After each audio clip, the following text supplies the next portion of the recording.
ತುಳಿಯುವವರು 100 ಜನರಾದರೆ ಕಾಪಾಡೋಕೆ ಒಬ್ಬನಿರುತ್ತಾನೆ. ಅವನು ಯಾವ ರೂಪದಲ್ಲಿ ಬೇಕಾದರೂ ಬರಬಹುದು. ಸೊ ಯಾವತ್ತಿಗೂ ಕುಗ್ಗಬೇಡ.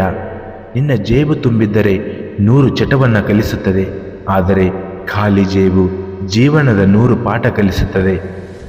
ನೀನು ಅನ್ಕೊಂಡಿರೋ ಹಾಗೆ ಜೀವನ ಇರೋದೇ ಇಲ್ಲ. ಜೀವನ ಊಹೆಗೂ ಮಿಲುಕದ್ದು.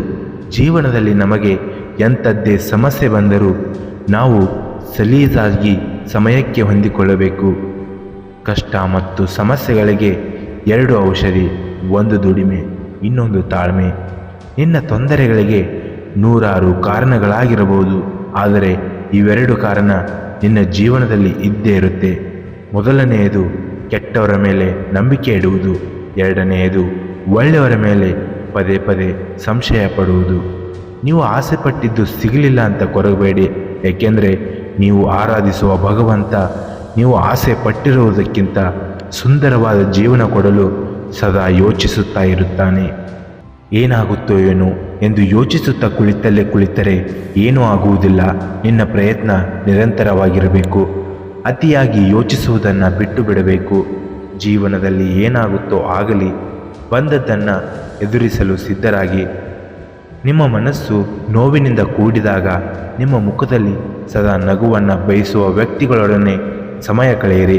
ಏಕೆಂದರೆ ಅವರು ಎಂದಿಗೂ ಉರಿಯುವ ಬೆಂಕಿಗೆ ತುಪ್ಪ ಸುರಿಯುವುದಿಲ್ಲ.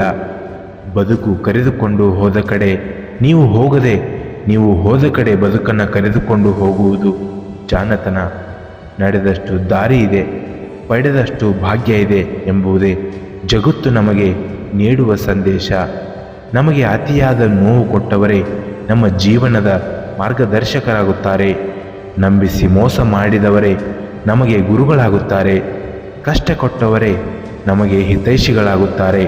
ಅವಮಾನ ಮಾಡಿದವರೇ ನಮಗೆ ಸ್ಫೂರ್ತಿದಾಯಕವಾಗುತ್ತಾರೆ. ಕಾಲೆಳೆದವರೇ ನಮಗೆ ಶಕ್ತಿದಾತರಾಗುತ್ತಾರೆ. ತಿರಸ್ಕಾರ ಮಾಡಿದವರೇ ನಮಗೆ ಪುರಸ್ಕೃತರಾಗುತ್ತಾರೆ. ಹಂಗಿಸಿದವರೇ ನಮಗೆ ಅನ್ನದಾತರು.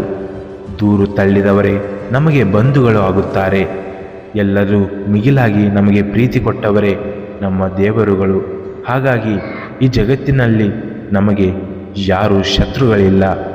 ಇನ್ನಷ್ಟು ಹೆಚ್ಚಿನ ಮೋಟಿವೇಶ್ನಲ್ ವಿಡಿಯೋಗಳಿಗಾಗಿ ನಮ್ಮ ಚಾನೆಲ್ನ ಸಬ್ಸ್ಕ್ರೈಬ್ ಮಾಡಿ. ಧನ್ಯವಾದಗಳು.